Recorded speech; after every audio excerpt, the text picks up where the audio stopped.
Assalamualaikum warahmatullahi wabarakatuh. Perkenalkan, nama saya Cina Armelia Putri dengan NIM A1A12436.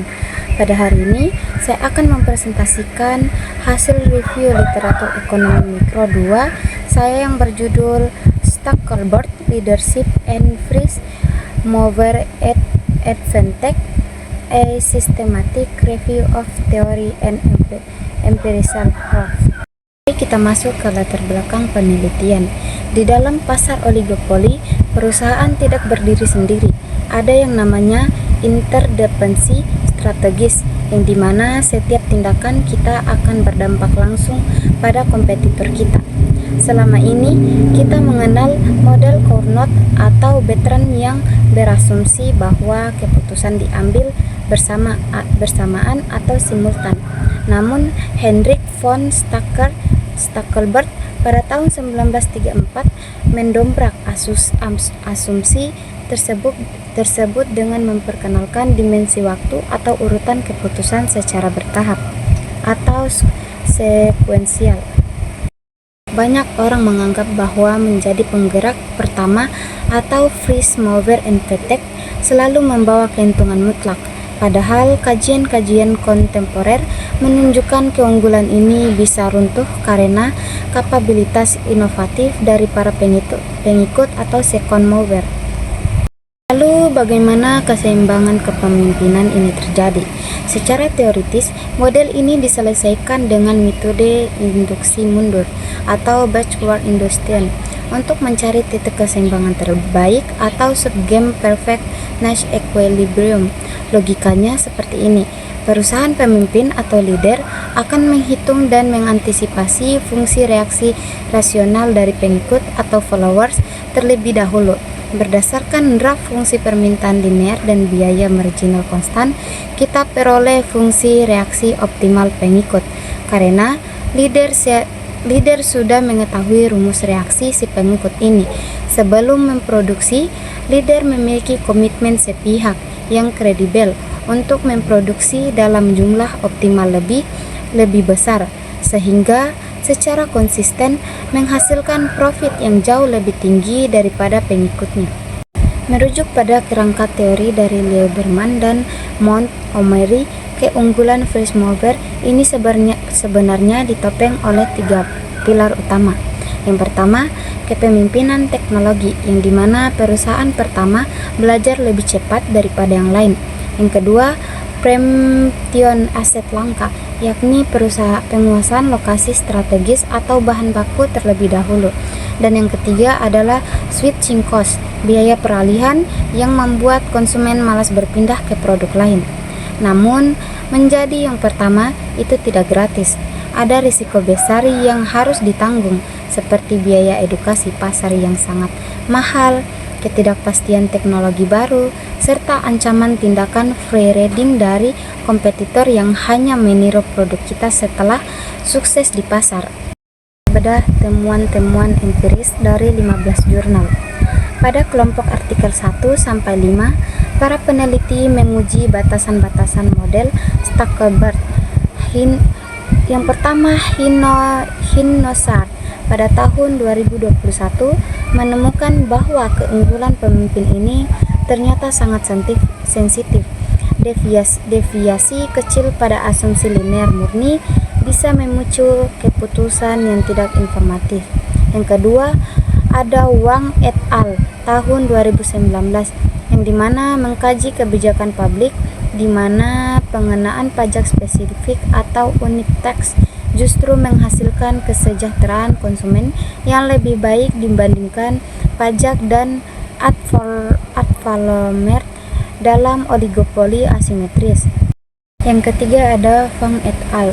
Tahun 2020 menyoroti dunia digital, yang dimana first mover advantage pada platform sangat bergantung pada fase pertumbuhan pasar dan kecepatan pengikut meningkatkan kualitasnya. Yang keempat ada Long Zheng tahun 2025 membuktikan bahwa subsidi R&D dan keterbukaan informasi mampu meredam fasilitas atau risiko chaos jangka panjang pada model campuran Stackelberg Bertrand. Sementara Del Bono tahun 2023 menemukan anomali jika kurva permintaannya berbentuk hiperbolik, keseimbangan Stackelberg akan sama persis dengan Cournot, yang berarti insentif keuntungan bergerak pertama menjadi hilang. Pada kelompok artikel 6-10, fokusnya bergeser ke arah koordinasi bisnis dan platform e-commerce. Yang pertama ada Asa Zardegan tahun 2024 melihat bahwa strategis Paritel meluncurkan merek toko premium dengan kontrak bagi hasil terbukti efektif menyelaraskan rantai pasok. Yang kedua ada Satjadi et al. Tahun 2018 memperkuat hal itu dengan menemukan bahwa kontrak diskon harga grosir dalam rentan ketat mampu menaikkan profit produsen. Yang ketiga ada Chatop Adiyai tahun 2020 meneliti industri farmasi di India, di mana aturan paten global atau TRIPS perlahan-lahan mengikis dominasi obat generik lokal, kecuali jika perusahaan tersebut memiliki kapabilitas formulasi R&D yang kuat. Yang selanjutnya, Wang et al. Tahun 2016 mengingatkan bahwa pada platform e-commerce dengan hambatan masuk rendah, keunggulan bergerak pertama itu hanya sementara, kecuali jika memiliki manajemen hubungan pelanggan atau CRM internal yang kuat. Yang terakhir ada Kosandier tahun 2017 menunjukkan bahwa bagian peran sebagai leader dan followers bisa terbentuk secara alami karena adanya limpahan inovasi R&D satu arah, meskipun kedua perusahaan awalnya identik. 5 artikel terakhir, kita melihat variasi penerapan teori yang semakin modern. Yang selanjutnya ada Tesoriere tahun 2017 membuktikan secara matematis bahwa pemimpin dapat memperluas outputnya demi menghalangi kompetitor baru masuk ke pasar atau entry depth RNC. Selanjutnya ada Wu NC tahun 2021 menemukan resiko kanibalisasi pasar yang besar bagi platform pionir ketika penggunaannya melakukan fenomena multi-honging, menggunakan banyak aplikasi sekaligus. Selanjutnya ada Mariani tahun 2023 memberikan temuan menarik bahwa kolaborasi yang terlalu intens dengan pesaing atau kompetition justru mempercepat musuh meniru kita dan menurunkan peluang meraih keunggulan first mover. Selanjutnya ada Halberstad tahun 2022 mengonfirmasi bahwa dalam wirausaha sosial berbasis web, pasar digital bersifat winner take most, namun pengikut awal atau early followers masih bisa menikmati keuntungan. Dan yang terakhir ada Tian et al. Tahun 2024 mengkaji rantai pasok global yang dimana produktasi atau OEM mengandalkan investasi produk ramah lingkungan demi menghindari hambatan tarif karbon impor lintas negara. Berdasarkan sintesis dari seluruh literatur tadi, ada 2 poin besar yang dapat ditarik.